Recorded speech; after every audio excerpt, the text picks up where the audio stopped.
In this corner, he was created at the dawn of time to spread life to other civilizations, and he forms the very foundation of the city in which we walk. It's Metroplex!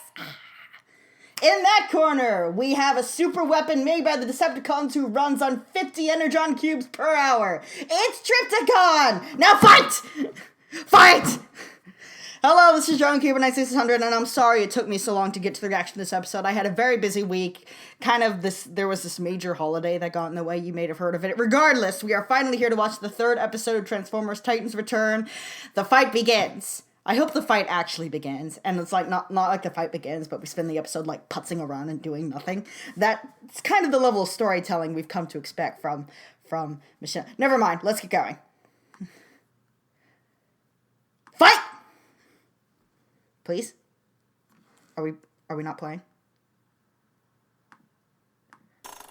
Fight! Whew, sorry about that. Got blue balls from that start. How was your Thanksgiving? Assuming that you celebrate Thanksgiving. Did you eat food? Did you have to put up with family? I was lucky. Only my maternal grandparents came over for Thanksgiving. So it was Thanksgiving dinner with 5 people. It was very manageable.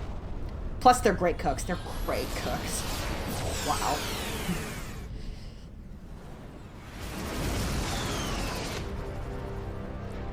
Wait. I know I can bring down Tripticon with my tiny little pea shooter of a front gun that's on my nose cone for some reason. Look, lady, I know you cleaved Menasor in half with a single swing last episode, but this is a Titan. It should be a little bit harder than that. Should be. Takes these giants a while to get anywhere, huh? Well, I tried shooting at him a little bit. I'm out of ideas.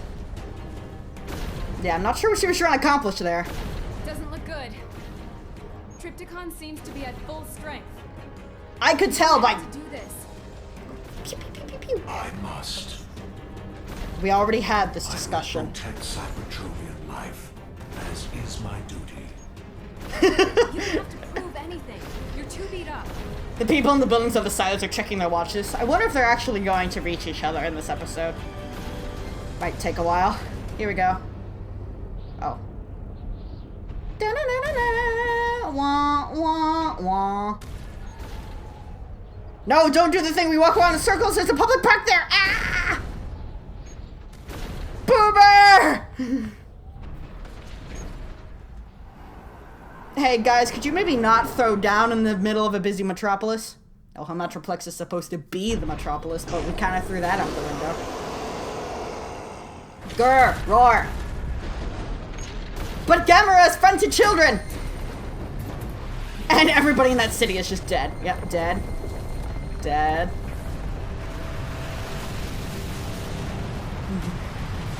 Maybe we should have told them to evacuate. Oh, Jesus! The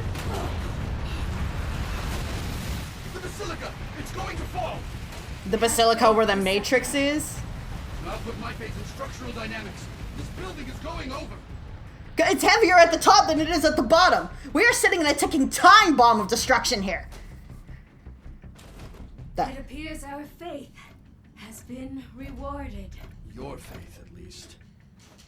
Way of the flame, one true religion. Eat it, Christianity! Metroplex, disengage! You can't win this hand to hand! Or tail to face. You can't win it that way either. Metroplex is like, if you were in a city speaker, there was no way I could hear you from way up there.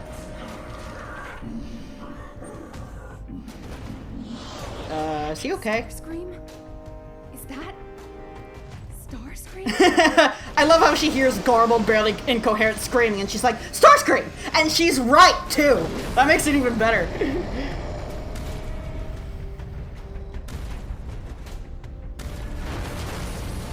Well, he looks like Starscream after an Energon binge. You know, why the fuck do people think that I'm a prince? I was one once in the G1 comics, and then ever again. I don't see why it keeps happening in fanfic. I'm not royalty, I just like shiny things on my head. That's all. Mr. Supply, this is Hot Rod. How's the evacuation going? So they did evacuate. Nearly complete, Rodimus. We had a 100% evacuation success rate, which never happens except in TV. Except for that one building that they kind of destroyed. Whoops. Those people are dead. But otherwise, we evacuated everybody. I love that the staircase just stops halfway up. I guess it got destroyed. Oh, there's the Matrix. Now we get to see it. Dude, it's dropping a sick beat. Bum, bum, bum, bum, bum.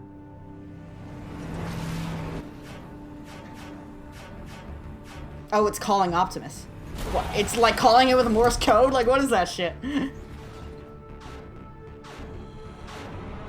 Man, wait, what? More visions of the future. Well, that's an easy storytelling device. Just have characters, have visions of what's gonna happen. Instant suspense. Plus, it saves us money from having to animate new scenes. God, we're so good at storytelling.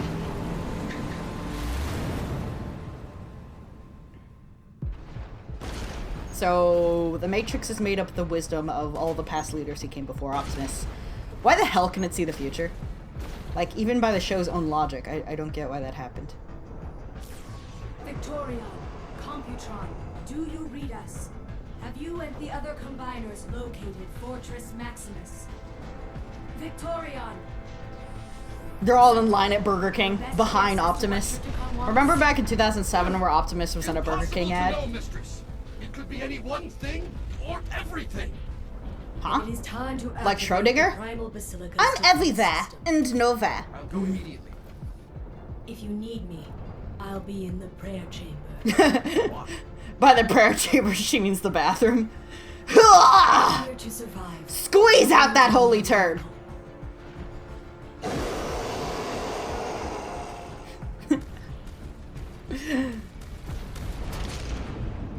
It's called the prayer chamber because you scream out the name of deities where you take shits after you eat Taco Bell. I'm sorry, I'll stop being nasty right now.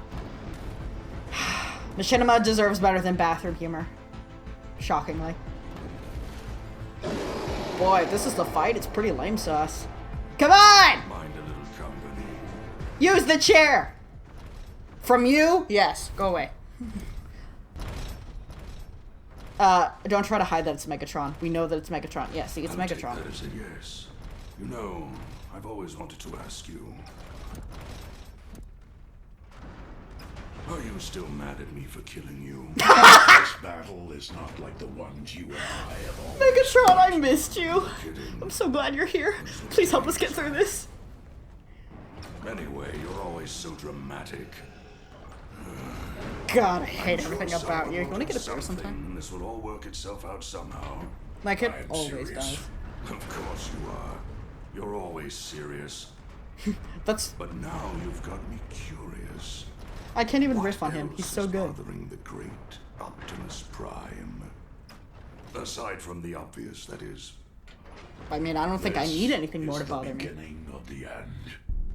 We have never known this level of chaos. First, the combiners were out of control. If this is the max level of Titans chaos have this planet has reached, it awoken must be pretty boring around here on a leveled Sunday. the cities with their combat. Perhaps our species has run its course. If we do not utterly destroy ourselves, The species has run its course One day after ended we for finish us. with that huge war. Optimus, I think you might just be a pessimist. I wonder what could have happened in your life to give you that philosophy. You've gotten paranoid in your old age, Optimus. They're not gods. They're no greater than us. They're just taller. In fact, I'm half convinced they're just old legends. they are coming. Legends. Really? So now you're a soothsayer. I once possessed the matrix of leadership, Unlike you. Na na na na na. the wisdom of all the Autobot leaders before me. And now, Unimpressed the matrix expression. has spoken to me once again. Not just of itself, the Requiem Blaster, and the Enigma of Those Combination. ancient relics. They were meant for the days when Unicron needed to be brought down. The gods. Also, there's kind of the fact that Victorion has the Enigma of Combination, My Optimus. and I don't think she wants to Worse share off it. than I ever imagined. I don't know why I'm even bothering to talk to you. Neither am I, and yet here we are! Megatron is like that asshole friend who keeps hanging around you without permission. Oh, what is it now? Why are you at the mall with us? We didn't invite you. Optimus forgot how to wave. You're precious. Megatron gets in line at Burger King behind the combiners. Come on. I need my flavorless burger now. Plus a cup I can sword fight with.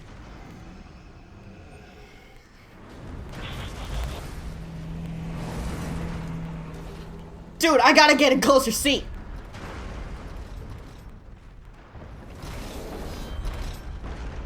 I bet you'd be interested if you knew that Starscream was possessing Trypticon. You're so simple, Megatron. The minute someone says Starscream's name, you're like, what, where?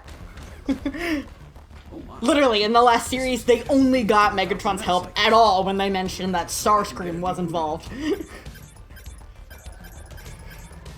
And he mentions that Starscream is the one person in the world that he hates more than Optimus. It's like, Megatron, you need to disconnect yourself. Like, this is toxic right now. Computron has led us to Fortress Maximus. And now we're walking. We're clearly not in a hurry. We're beginning our scan now. You know, if you were all separate, you could probably fan out more area and figure this out sooner, but whatever. Yep, combiners, they exist. Dashy, you gonna give us a line today? No? Maybe? Come on, Dashy. Let's hear it. He used a screen. I guess that's what we're stuck with right now. I fired one missile! I did something! What did you do? I don't know, I just pushed a button and it fired a thing. Where is it headed? Insufficient data. Thanks, Matt Can you Pat. speculate on its payload? Insufficient data. Can't you make an educated guess? Founded in 1492 by demons. It's just one missile. Okay, you don't have to be so extra melodramatic. That's not word. Okay, that was The Fight Begins, and to its credit, it did promise what it delivered. The fight began. And not much else happened. This is another one of those episodes that's just meant to be set up for the next episode. So, we got reminders that Megatron exists, that Hot Rod exists, and that the Combiners exist. This is basically just reminding us that people exist. But, Metroplex and Trypticon seem to be evenly matched from what I can tell. Windblade found out that Starscream is in Trypticon, which, she didn't really do anything with that. She just said his name, and then we kept going. Starscream didn't even really have a line other than kind of exertion sounds. But regardless, yeah, this episode is just kind of basic and dull in that it just sets up plot points, and I don't really know what else to say about it. Sound mixing hasn't reached the low that it reached in that scene with Judd Nelson in the Basilica of the Primes. And I am a little bothered by the storytelling convention, like I said, of characters having visions of what is currently happening somewhere else or what is going to happen in the future. It just seems up I'll expand on what I said when I meant it was a cheap way to build suspense. Basically, now you're worried about this problem that could arise in the future, which you wouldn't have known about had they not had the vision. So it's basically an instant drama creation that just happened. It also has some of the problems from previous episodes, such as characters giving weird delayed pauses when they speak. And was it my imagination, or did Menasaure's mouth flaps move when he didn't actually say anything? So it was like the audio was like badly out of sync with the character animation. But regardless, it's just kind of standard. It was cool to see Megatron again and to know that he's still sarcastic as ever. Megatron is everyone's favorite character in this continuity, and Lord Jazer, his voice actor, just fucking loves voicing him, and it really comes across in his Tumblr and in his performance. So that was a bundle of joy. But anyway, I'll try to get out the next episode a little closer to its release date, and not make you wait until like Monday to see it. So this is Giant Keeper 96600 signing off.